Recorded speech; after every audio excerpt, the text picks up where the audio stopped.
नमस्कार। मैं दीपक शर्मा गोलेंद्र ज्ञान के फेसबुक पेज से आपके सामने उपस्थित हूँ। मुझे आज बातचीत एवं कविता पाठ के लिए आमंत्रित किया गया है। जी, मेरी आवाज़ आ रही है? कमेंट आने भी शुरू हो गए हैं। तो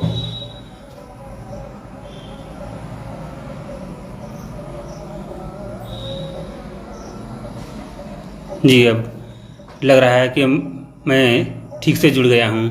तो मैं अपनी बात शुरू करता हूँ। मैं बातचीत के क्रम में ज़्यादा समय नहीं लूँगा, अधिक से अधिक कविताएं पढ़ने की कोशिश करूँगा। हाँ, कुछ बातें जब बातचीत का भी इसमें विषय रखा गया है तो कुछ बातें कर लेना ज़रूरी है। गोलेंद्र ज्ञान, गोलेंद्र पटेल, यह अति युवा कवि हैं। BA तृतीय वर्ष में पढ़ते हैं। कविता में इनकी काफ़ी गहरी रुचि है और इनकी कविताएं बहुत ज़मीनी स्तर की होती है, यथार्थ होती है। इनके कविता के विषय गांव गिराव के ज़मीनी स्तर से आते हैं और उनकी कविताओं का विषय ऐसा होता है कि बड़े बड़े कवियों को भी आश्चर्यचकित कर देता है। जब उनकी मैं कविताएं पढ़ता हूं तो लगता है मुझे कि क्या इस विषय पर भी कविता लिखी जा सकती है, लेकिन गोलेंद्र बहुत सहजता से लिख लेते हैं और उनकी कविताओं के भीतर भी कविताएं मौजूद होती है, मतलब काफ़ी गहराई होती है। इतनी कम उम्र में गोलेंद्र की साहित्य के प्रति जो रुझान है, जो रुचि है, जो लेखन है, वह बहुत ही उत्कृष्ट है। मैं गोलेंद्र ज्ञान से बहुत ही प्रभावित रहता हूँ। उनके संपादकीय कौशल से भी बहुत प्रभावित रहता हूँ। उन्होंने जिस प्रकार से पोस्टर और वीडियो बनाते हैं, जिस प्रकार से कविताओं का चयन करते हैं, ये सब चीज़ें बहुत महत्वपूर्ण है। तो मैं आज उन्हीं की ही पेज से लाइव हूँ। मैं गोलेंद्र ज्ञान के बारे में से अपने को थोड़ा जोड़ूंगा तो मैं ये कहना चाहूँगा कि उनकी उम्र में मतलब BA तृतीय वर्ष में मैं इस ढंग की कविताएं नहीं लिख पाता हूँ, अभी नहीं लिख पाता हूँ। गोलेंद्र ज्ञान से चाहे बड़े बुजुर्ग भी सीख सकते हैं कविताएं किस ढंग से लिखी जाती है, कविता का विषय क्या होता है, कविताएं कहाँ से जन्म लेती हैं। उस समय मैं तुकबंदियाँ करता था, कुछ गीत लिखता था, कुछ गज़लें लिखता था। केवल तुकबंदियाँ मतलब कविता का शौक था, लेकिन मैं कविता में पारंगत नहीं था। गोलेंद्र ज्ञान तो अति पारंगत है। और बस अब मैं कुछ मुद्दों पर बात कर लेता हूँ। पिछले 2 वर्षों से हम जानते हैं कि हम सब एक विकट महामारी से गुजर रहे हैं। इस महामारी में हमने भूख और जहालत की विकराल स्थिति देखी है और तो दूसरी तरफ हमने सत्ता के चरित्र को भी देखा है। महामारी के पहली लहर में हमने देखा कि किस तरह से महानगरों से मजदूरों का पलायन हुआ। लोग झुंड के झुंड किस तरह से गांव चले आ रहे थे। वह स्थिति बहुत ही भयावह थी। कोई रास्ते में लाखों लोग पैदल चल रहे थे तो उसमें कई लोग रास्ते में ही दम तोड़ दिए, तो कहीं कहीं किसी गर्भवती स्त्री ने रास्ते में ही बच्चों का जन्म दिया, तो कोई ट्रेन से कट कर मर गया। तो एक लड़की को हमने देखा कि वह साइकिल से अपने पिता को हजारों किलोमीटर तक खींच कर ले गई। ट्राली पर बच्चे को सोते हुए देखा, चलते चलते कैसे सो गया। यह दौर काफ़ी विकट था। इस समय हम इस महामारी में मजदूरों के पलायन की स्थिति को बचा सकते थे। हमारा देश इतना सक्षम है। जो मजदूर शहर से गांव लौट रहे हैं, हमारे देश में इतने साधन और संसाधन हैं कि हम उनको इधर से पहुंचा सकते थे, लेकिन मजदूरों का इतना ख्याल सरकारों ने नहीं किया। सो हमें इन सब समस्याओं से का सामना करना पड़ा। जब हमने तीसरी लहर महामारी की दूसरी लहर में हमने देखा कि किस तरह से गंगा में लाशें तैरती हुई दिखी, किस प्रकार से लोग ऑक्सीजन और वेंटिलेटर दवा की अभाव में मर रहे थे। हमें पहली लहर से सीख जाना चाहिए था कि हमें किस प्रकार से तैयारी करनी चाहिए थी, लेकिन तब हम हाथ पर हाथ धरे बैठे रहें, रैलियां करते रहें। तमाम प्रकार की अपनी या सरकार की कमियां हैं। उस दौर में हमने अपने लोगों को खोया है। हर कांटेक्ट लिस्ट से मोबाइल नंबर, हर कांटेक्ट लिस्ट से एक न एक नंबर, एक से अधिक नंबर कम हो गया। मतलब कोई न हर किसी के संपर्क में रहने वाला कोई न कोई जरूर इस महामारी का दूसरी लहर का शिकार हुआ है। हमने अपने बहुत सारे प्रिय साहित्यकारों को खोया है महामारी में। ठीक से हमने उनको श्रद्धांजलि भी नहीं दी,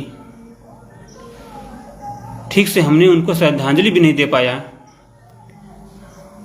जब भी फेसबुक या व्हाट्सएप खोलते थे तो मन दुखी हो जाता था। केवल वहीं सादर नमन, श्रद्धांजलि जैसी खबरें दिखती थी।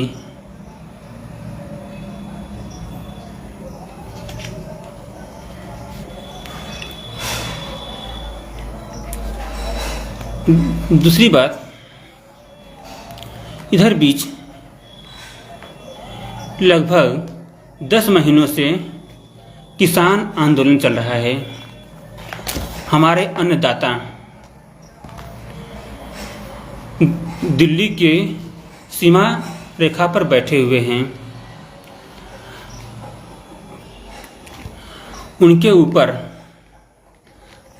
इन 10 महीनों में तरह तरह से प्रताड़नाएं की गई, कि लाठी बरसाए गए, आंसू गैस छोड़े गए, रास्ते में कीले और कांटे बिछा दी गई, गड्ढे खोद दिए गए। अभी 4 दिन पहले जो घटना हुई, किसानों को किस प्रकार से गाड़ियों से रौंदा गया, बहुत ही दुखद है। अब तक हम लोग अपने 700 से अधिक किसानों को खो चुका हूँ। इन सारे शहीद किसानों को मैं श्रद्धांजलि देता हूँ। और ये आंदोलन अब भी जारी है। किसान समझ गए हैं कि यदि हम अब नहीं जगें तो निश्चय ही जो सबसे अधिक लाभ देता है कृषि, वो भी एक न एक दिन कारपोरेट के हवाले हो जाएगी। जैसे देश में सब कुछ निजीकरण हो रहा है, इसी प्रकार से किसी का भी निजीकरण करने का प्रयास जारी है।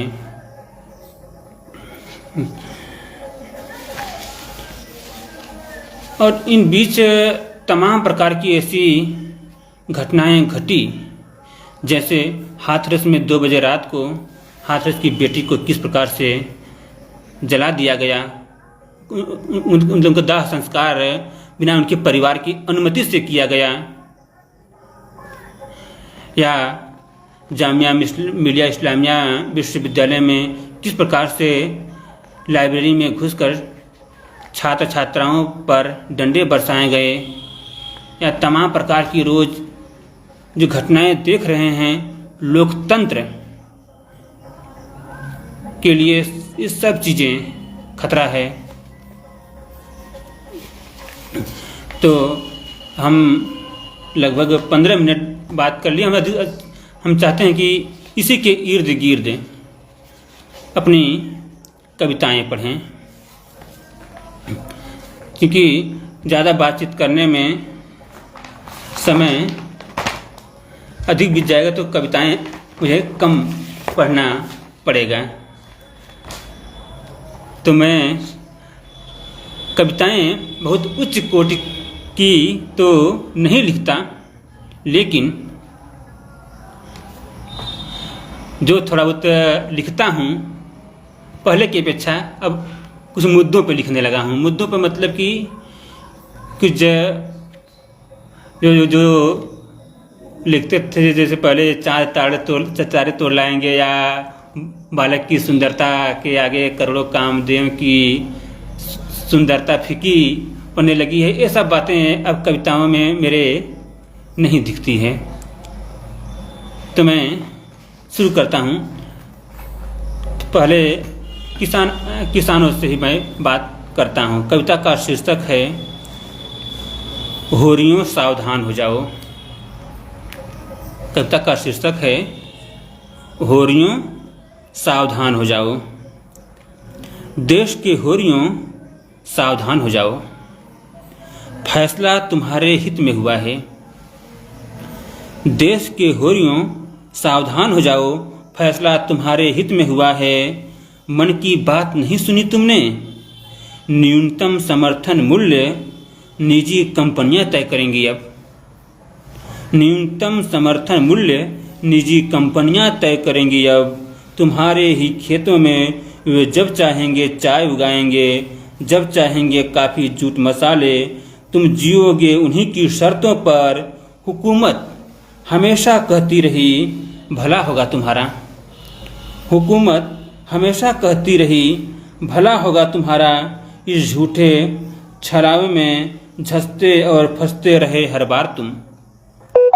इस झूठे छलावे में झंसते और फंसते रहे हर बार तुम।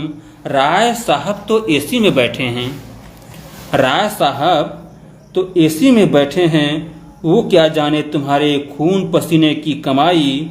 वो तुम्हारी आत्महत्या को भी देशद्रोह के मापदंड से देखेंगे। वो तुम्हारी आत्महत्या को भी देशद्रोह के मापदंड से देखेंगे। आय दुगनी तो दूर, अपनी सोना और रूपा की शादी के लिए पैसे भी नहीं जुटा पाओगे। अपनी सोना और रूपा के लिए की शादी के लिए पैसे भी नहीं जुटा पाओगे। खेती से गोबर से कहो परदेश में ही रहे हो। गोबर से कहो परदेश में ही रहे हो। धनिया मूर्ख नहीं थी, धनिया मूर्ख नहीं थी, जो तुम्हें चापलूसों से हर बार सावधान करती रही। क्या तुम नहीं जानते सरपंच का फैसला सर्वोपरि होता रहा है हमेशा, सच या झूठ। क्या तुम नहीं जानते सरपंच का फैसला सर्वोपरि होता रहा है हमेशा, सच या झूठ।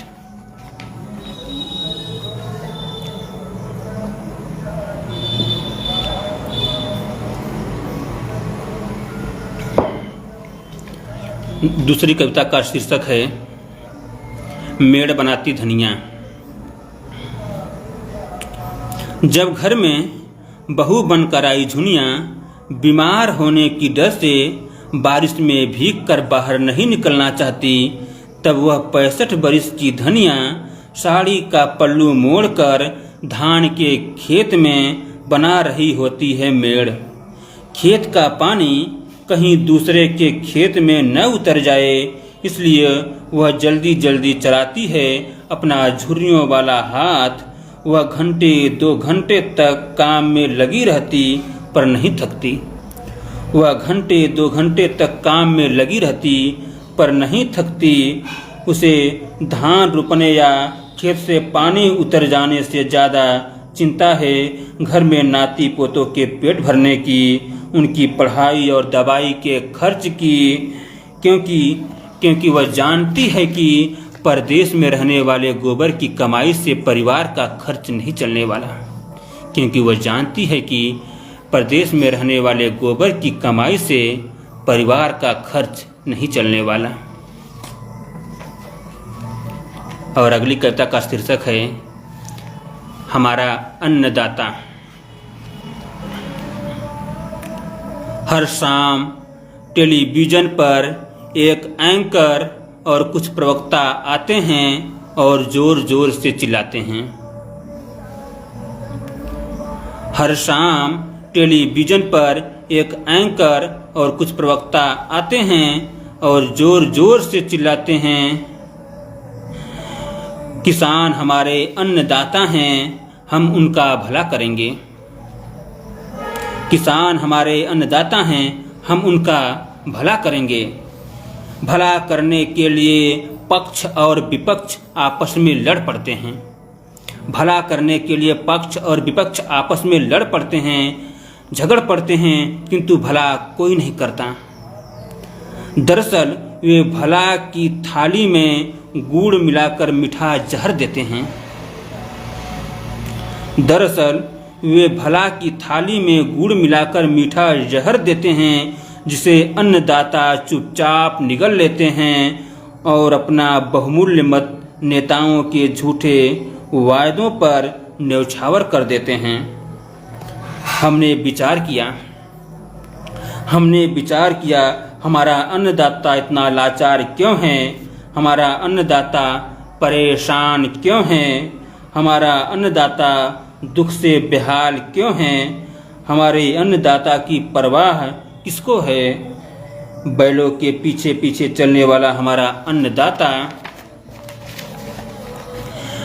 पूरे देश का पेट भरता है, किंतु खुद फटे वस्त्र और टूटे चप्पलों के सहारे अपनी जिंदगी गुजार देता है।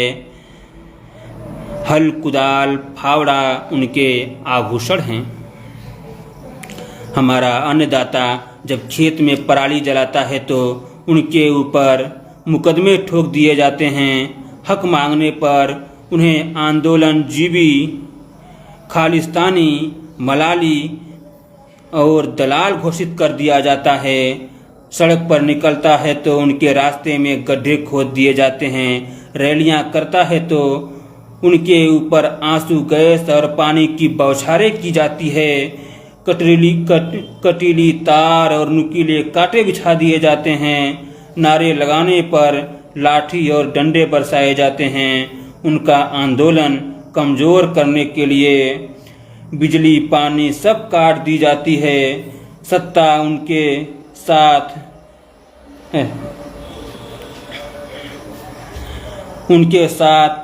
उनके साथ बैठे बुजुर्ग, बच्चे और महिलाओं की परवाह नहीं करती, किंतु किसान तो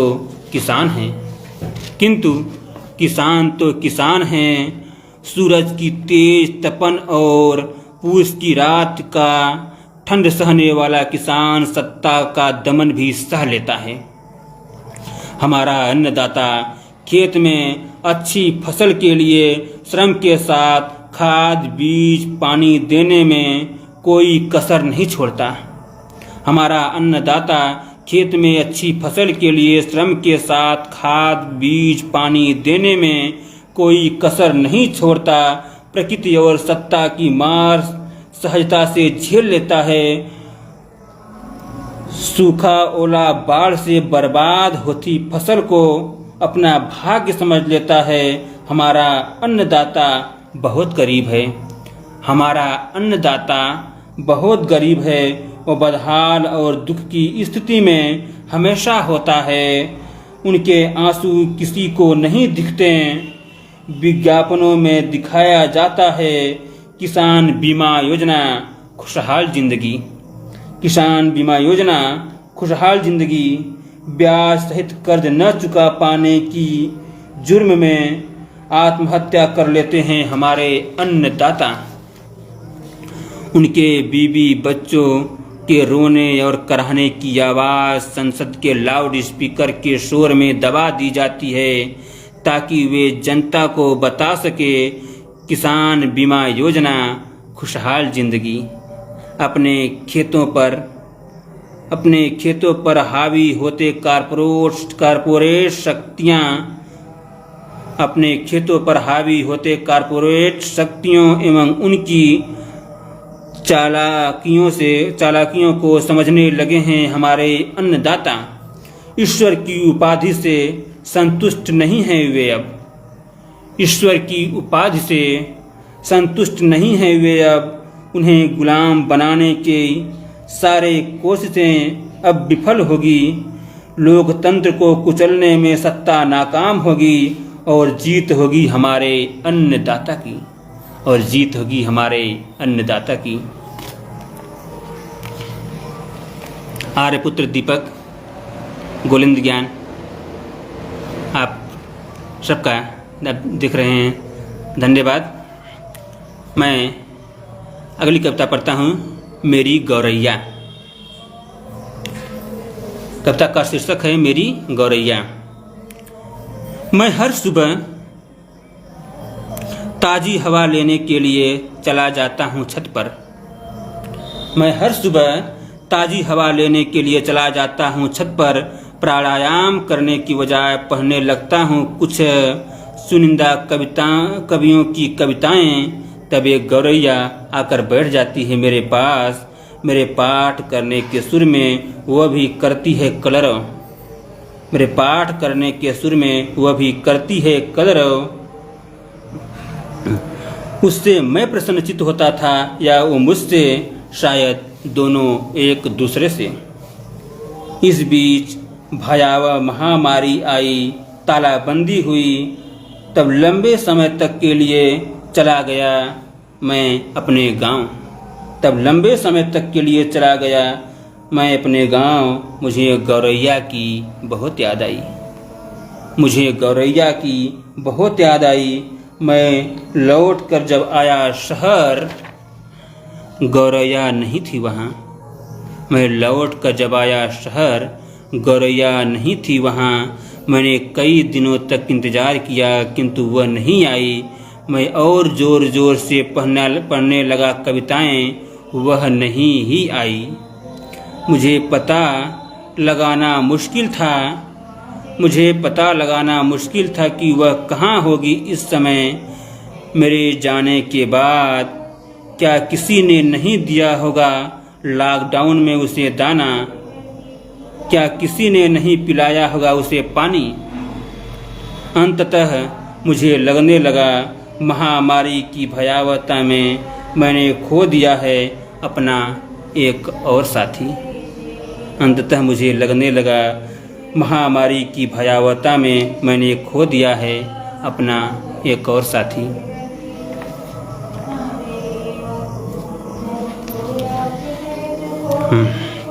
मित्रों, अब हमारी अगली कविता का शीर्षक है मोहल्ला क्लास।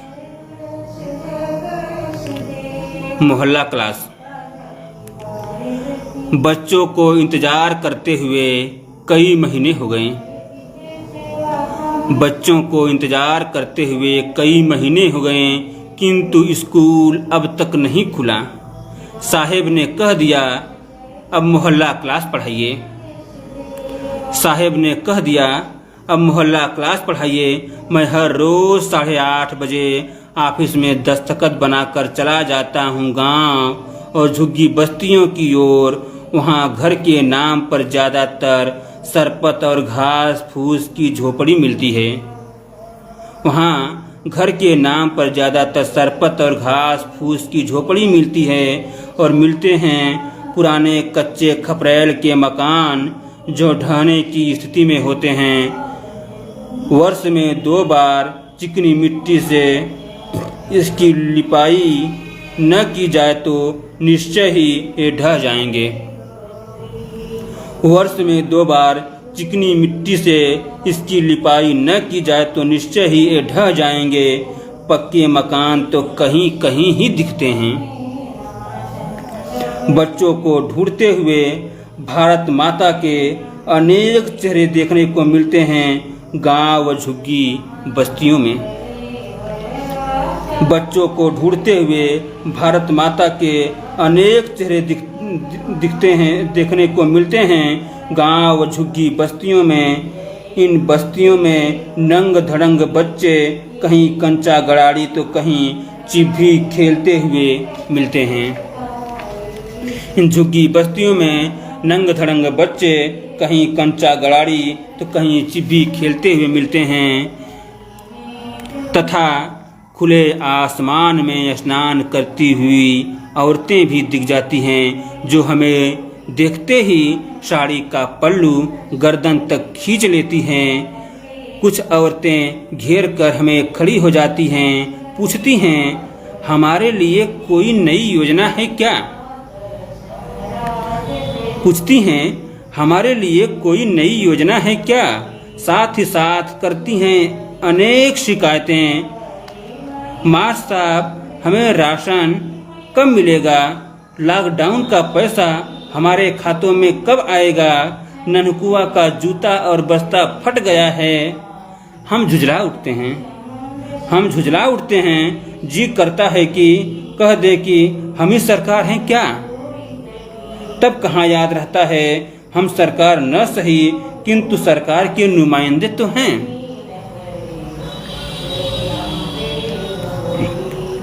हमें जरा सा जुकाम या खांसी आती है तो भय सा व्याप्त हो जाता है कहीं हम कोरोना से ग्रसित तो नहीं। हमें जरा सा जुकाम या खांसी आती है तो भय सा व्याप्त हो जाता है कहीं हम कोरोना से ग्रसित तो नहीं। किंतु मोहल्ला क्लास में न जाना अपने ऊपर होने वाली कार्रवाई की तैयारी होती है। किंतु मोहल्ला क्लास में न जाना अपने ऊपर होने वाली कार्रवाई की तैयारी होती है। हम मास्क लगाना नहीं भूलते। बच्चों से कहते हैं दूर दूर बैठो। मोहल्ला क्लास के समय बच्चों के पिताओं व दादाओं जा रहे होते हैं किसी मजदूरी की तलाश में। मोहल्ला क्लास के समय बच्चों के पिताओं व दादाओं जा रहे होते हैं किसी मजदूरी की तलाश में। उनकी जिह्वा सूखी रोटियों पर स्वाद नहीं तलाशती। उनकी जिह्वा सूखी रोटियों पर स्वाद नहीं तलाशती किंतु दूसरे का स्वाद फीका न पड़ जाए इसके लिए करते हैं वे पुरजोर मेहनत। हम उनका साइकिल रोक कर कहते हैं चाचा आपके पास एंड्रॉयड मोबाइल है क्या? हम उनका साइकिल रोक कर कहते हैं चाचा आपके पास एंड्रॉयड मोबाइल है क्या? वे चौंक कर कहते हैं एंड्रॉयड मोबाइल जौना में फिल्म और गाना बजेला उहे का? उन्हें समझाना पड़ता हाँ वही मोबाइल। उम्मा दीक्षा ऐप और रीड एलॉन्ग ऐप डाउनलोड कराना है। उम्मा दीक्षा ऐप और रीड एलॉन्ग ऐप डाउनलोड करना है। बच्चे अब ऑनलाइन पढ़ेंगे। वे दिखाते हैं कि पैड मोबाइल या खाली जेब झाड़ देते हैं मेरे सामने। साहेब हमरे पास मोबाइल ही नहीं है। साहेब हमरे पास मोबाइल ही नहीं है। तो हमें कहना पड़ता कौनो बात नहीं। बच्चों को मोहल्ला क्लास में भेजा कीजिए या हम आपके घर खुद आया करेंगे। अब सरकार मेरा घर मेरा विद्यालय योजना चला रही है। अब सरकार मेरा घर मेरा विद्यालय योजना चला रही है। ऐसे ही रोज आएंगे हम आपके घर, सिखाएंगे आपके बच्चों को गणित और भाषा। ऐसे ही रोज आएंगे हम आपके घर, सिखाएंगे आपके बच्चों को गणित और भाषा। मगर मास्क लगाना मगर समस्या एक अजीब है। मगर समस्या एक अजीब है। हम पढ़ाते हैं जब बच्चों को अंग्रेजी वर्णमाला का अक्षर ए, खूंटे पर बंधी बकरियां चिल्लाती हैं मैं। हम पढ़ाते हैं जब बच्चों को अंग्रेजी वर्णमाला का अक्षर ए, खूंटे पर बंधी बकरियां चिल्लाती हैं मैं। उनके अभिभावक थमा जाते हैं मेरे हाथों में मोटा सा डंडा। उनके अभिभावक थमा जाते हैं मेरे हाथों में मोटा सा डंडा। कहते हैं इन्हें रोज रोज पिटा कीजिए साहब। कहते हैं इन्हें रोज रोज पिटा कीजिए साहब, ये गधेला लोग ऐसे नहीं पढ़ेंगे। हम डंडा नहीं थामते, आधारशिला के माध्यम से तलाशते हैं बच्चों का विकास दर। आधारशिला के माध्यम से तलाशते हैं बच्चों का विकास दर। जानना चाहते हैं बच्चों के कमजोरी का कारण। ढूंढते हैं खुद में कमियां और प्रेरणा लक्ष्य पाने के लिए करते हैं घोड़ा दौड़। और प्रेरणा लक्ष्य पाने के लिए करते हैं घोड़ा दौड़।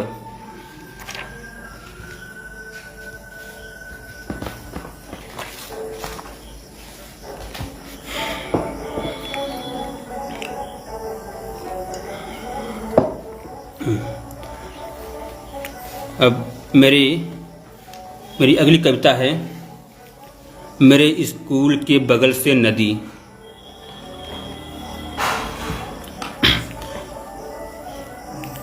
मेरे स्कूल के बगल से एक नदी बहती है। मेरे स्कूल के बगल से एक नदी बहती है जो इनौज ताल से आदि केशव घाट तक पहुँचने में कई बार थकती है, कई बार रुकती है। इस गांव में 10-20 घरों में एक ही हैंडपंप मिलता है। इस गांव में 10-20 घरों में एक ही हैंडपंप मिलता है जिसका पानी सिर्फ पीने के लिए ही उपयोग में लाया जाता है। शेष आपूर्ति नदी के जल से होती है। मल मूत्र गोबर के बावजूद उनके लिए जीवनदायिनी है यह नदी। मल मूत्र गोबर के बावजूद उनके लिए जीवनदायिनी है यह नदी, जो शहर तक पहुँचते पहुँचते नाले में तब्दील हो जाती है। मेरे स्कूल के बच्चे अक्सर ही मिलते हैं नदी के पास। वे स्कूल से भी चले जाते हैं वहाँ शौच के बहाने या रेसस में आते जाते वे अक्सर ही दिख जाते हैं। नदी में नंगे नहाते हुए या मछली पकड़ते हुए उनकी देह से आती है मछली की गंध। मुझे आश्चर्य होता है छोटी सी उम्र में तैरते हुए ये बच्चे कैसे पार कर जाते हैं नदी। मुझे आश्चर्य होता है छोटी सी उम्र में तैरते हुए ये बच्चे कैसे पार कर जाते हैं नदी। नाव चलाने में भी कुशल हैं वे। किनारे पर बाल सुखाती या कपड़ा कचारती हुई दिख जाती हैं कुछ औरतें। बरसात के दिनों में जब उफान मारती है नदी तब भी इन बच्चों और उनकी माँओं को नहीं लगता भय।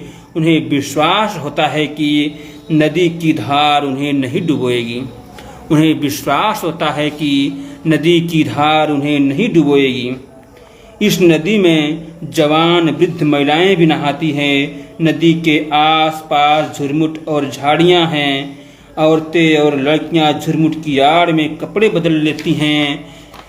इन झाड़ियों को कभी काटा नहीं जाता। इन झाड़ियों को कभी काटा नहीं जाता क्योंकि उनके शौच के लिए यही एकमात्र उपयुक्त स्थान है। कभी कभी इन झाड़ियों में छिपकर कोई कुंती किसी कड़ को दे जाती हैं जन्म। कभी कभी इन झाड़ियों में छिपकर कोई कुंती किसी कड़ को दे जाती है चुपके से जन्म। झाड़ियों के पीछे कभी कभी सुनाई दे जाती है दुर्धर्ष इंसानी जानवरों द्वारा हत्या और बलात्कार जैसी कुछ अप्रत्याशित घटनाएं। घटना के बाद खून नदी के गदले पानी में समा जाता है। मुंह में कपड़े ठूस कर दबा दी जाती है चीख। दिन में भी नहीं पहचाने जाते हत्यारों के चेहरे। यहाँ की खबर अदालत और कचहरी तक कभी नहीं जाती। यहाँ की खबर अदालत और कचहरी तक कभी नहीं जाती।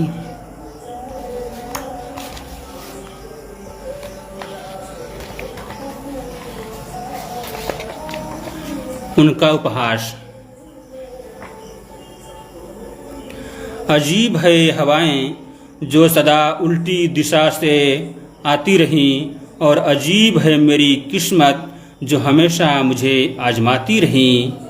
किंतु जिंदगी के तूफानों में भी मैंने कदम पीछे नहीं खींचा, क्योंकि उनकी तानों भरी बात मुझे बार बार याद आती रही।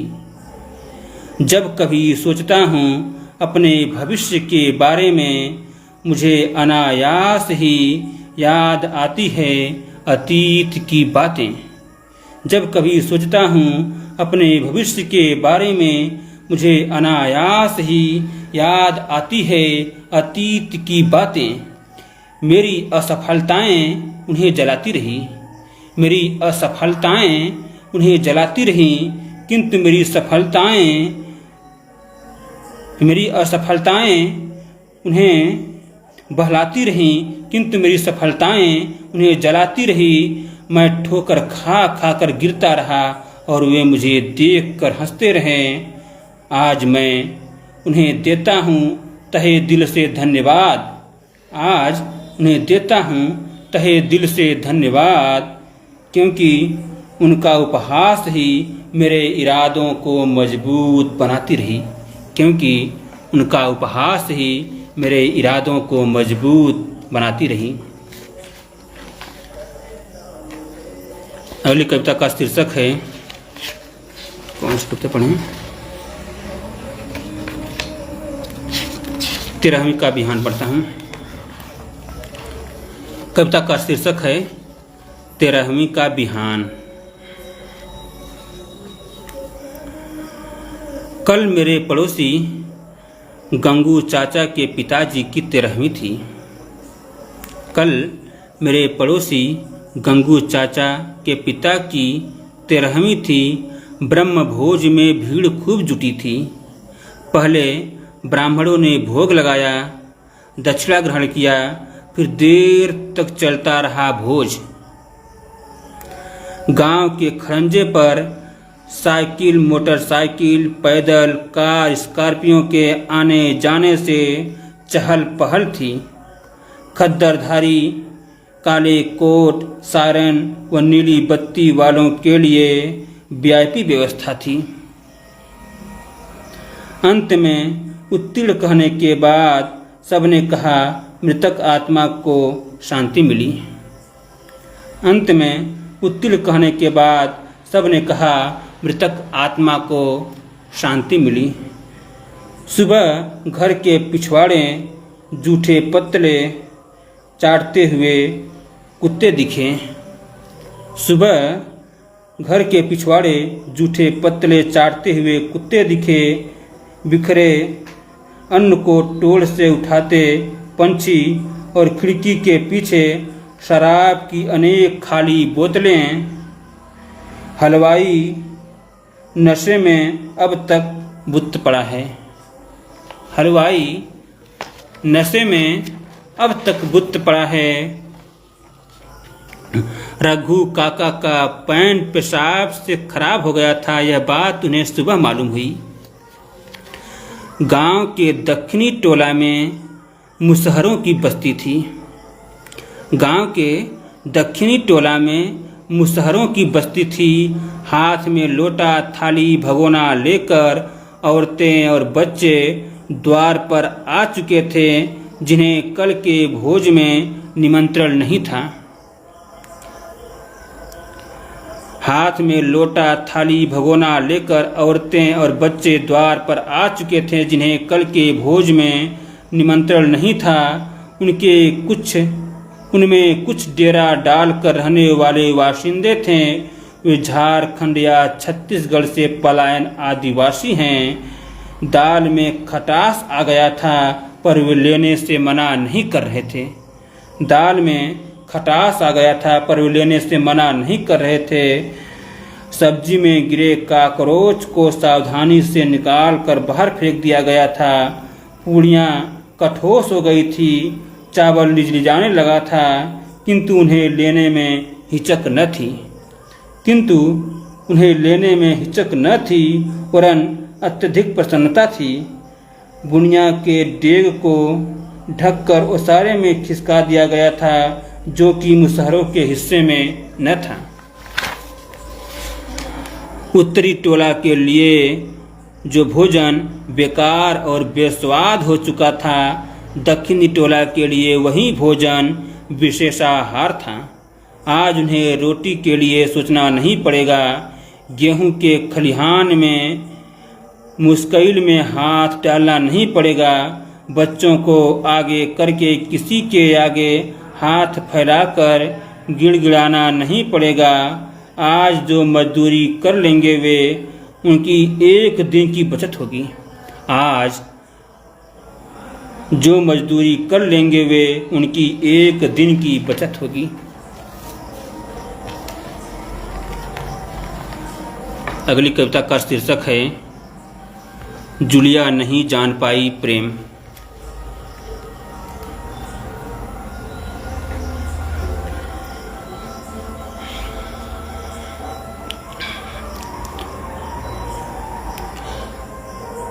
जूलिया जवान हो चुकी है।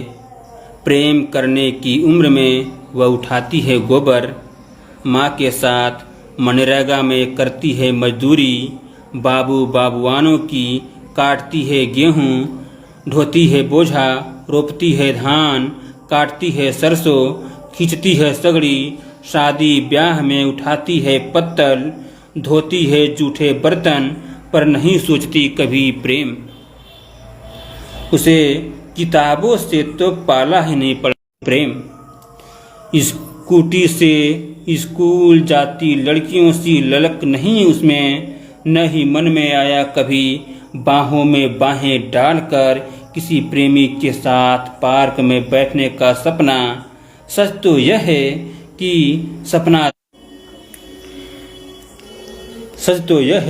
सपना देखने का अवसर ही नहीं मिला उसे। जैसे कोख में ही किसी ने मिटा दी हो उसके भाग्य की रेखा। जूलिया जवान हो चुकी है, किंतु नसीब नहीं होता उसे माहवारी में पैर। उसकी देह पर वही कपड़े हैं जिसे बाबू बाबुआनों की बेटियां सैकड़ों बार पहनकर देह से उतार चुकी होती हैं। जूलिया की माँ ने शादी की सिर्फ पहली रात जाना था प्रेम। महसूस किया था माथे पर चुंबन। उसी दिन वह पहनी थी अपने जीवन काल का सबसे सुंदर वस्त्र।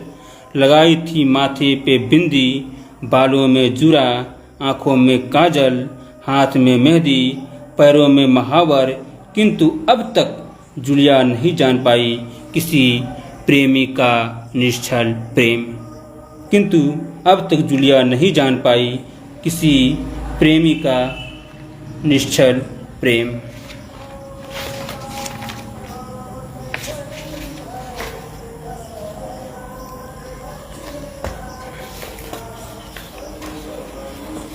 मित्रों, 7 बजे तक का मुझे समय दिया गया था, तो 5 मिनट समय बचा है। अब मैं सोच रहा हूँ कि कौन सी कविताएं पढूं, तो मुझे कुछ कविताएं कम करने ही पड़ेंगे। ठीक, तो मैं पढ़ता हूँ कविताएं। एक कविता पढ़ता हूँ, बिटिया के लिए तीज। आषाढ़ बीतने के बाद शुरू होता है सावन। माँ चढ़ा आती है मंदिर मंदिर पूड़ी और हलवा। हर साल की तरह पेड़ों पर पड़ जाते हैं झूले। रिमझिम फुहारों के बीच मेरे गांव की युवतियाँ झूला झूलते हुए गाती हैं कजरी गीत। इस बीच माँ को बिटिया की बहुत याद आती है। इस बीच माँ को बिटिया की बहुत याद आती है। वर्षों पहले जिसे अपने द्वार से डोली में बिठाकर विदा कर चुकी होती है, वह जुटाती है बिटिया के तीज का सामान। वह खरीद लाना चाहती हैं बाजार से सबसे अच्छी लगने वाली साड़ी, सबसे महंगी बिंदिया, कुमकुम, लिपस्टिक, तेल, साबुन, काजल, क्रीम, अदरसा, फल, मिठाई और बहुत सी चीज़ें जिसे देने की अभिलाषा कभी पूरी नहीं हुई, ताकि बिटिया ससुराल में खुश रह सके। यह समय होता है मेरा और छोटे भाई के एडमिशन का। स्कूल से फीस रसीद आते ही आ जाती है माँ के सिर एक और जिम्मेदारी। हर बार की तरह इस बार भी बिटिया के लिए तीज, हर बार की तरह इस बार भी बिटिया के लिए माँ की इच्छा अधूरी रह जाती है।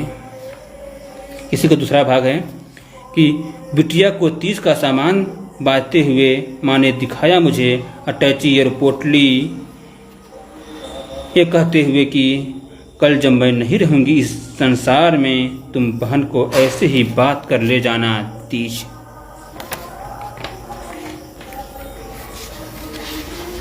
मेरी अगली कविता का शीर्षक है इंद्र देवता हैं। क्वेश्चन मार्क से है, प्रश्नवाचक चिन्ह है।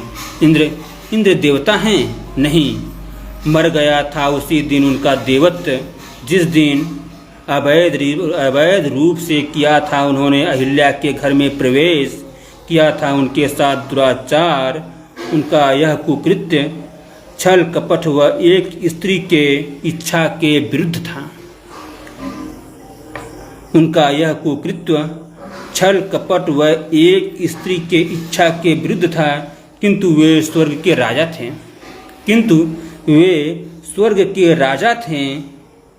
इसलिए स्वर्ग की कामना करने वाले लोग, ऋषि, मुनि, गंधर्व, देवता, पंडित, पुरोहित, किसी ने नहीं किया इंद्र से सवाल, किसी ने नहीं की उनकी तीखी आलोचना, किसी ने नहीं दिया उन्हें कठोर दंड, किसी ने नहीं समझा उनके कुकृत्यों को पाप।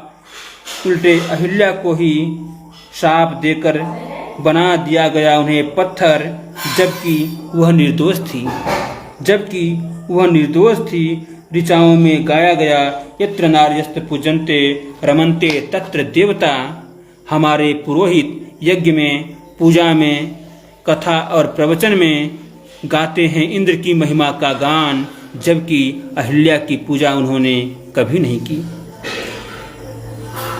हमारे पुरोहित यज्ञ में, पूजा में, कथा और प्रवचन में गाते हैं इंद्र की महिमा का गान, जबकि अहिल्या की पूजा उन्होंने कभी नहीं की।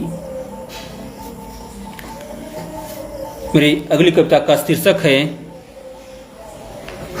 जनता और जनप्रतिनिधि। बस मैं 5-6 मिनट का समय और लूँगा। कुछ लोग मंच पर बैठे थे, कुछ लोग मंच के थे।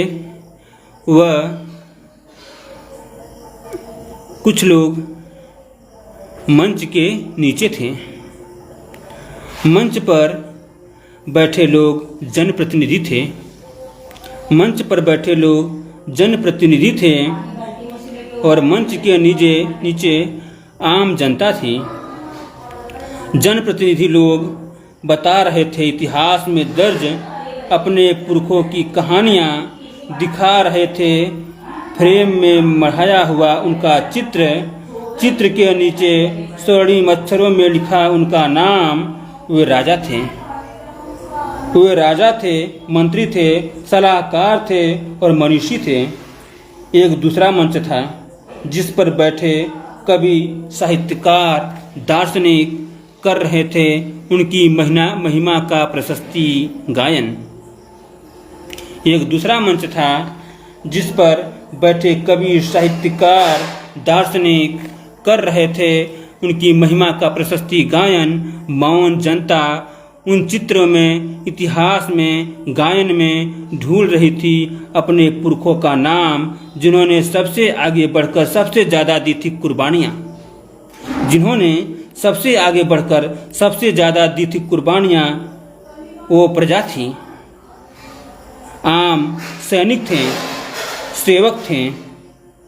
वे तब भी मंच के नीचे थे और आज भी मंच के नीचे ही हैं। विभिन्न शिलाओं और इतिहास के पन्नों पर उनके नाम न तब थे न अब हैं। विभिन्न शिलाओं और इतिहास के पन्नों पर उनके नाम न तब थे न अब हैं।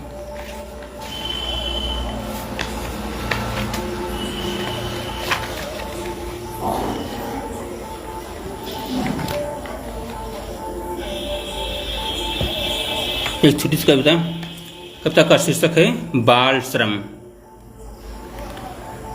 जब किसी लोकल स्टेशन पर रुकती है जनता एक्सप्रेस ट्रेन, ककड़ी, खीरा, पकौड़े, मूंगफली, पानी का बोतल और चाय लेकर दौड़ पड़ते हैं बच्चे, तब किसी को कहाँ याद रहता है यही तो है बाल श्रम।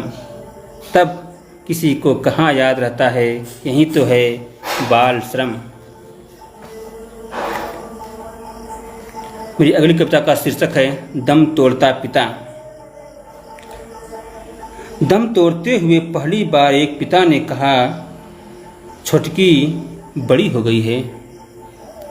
दम तोड़ते हुए पहली बार एक पिता ने कहा, छोटकी बड़ी हो गई है।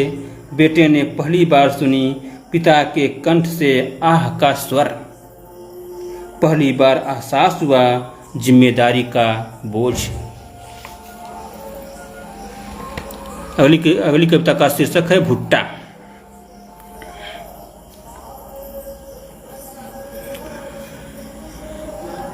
भुट्टा तो हमने बाजार में बहुत खाए हैं।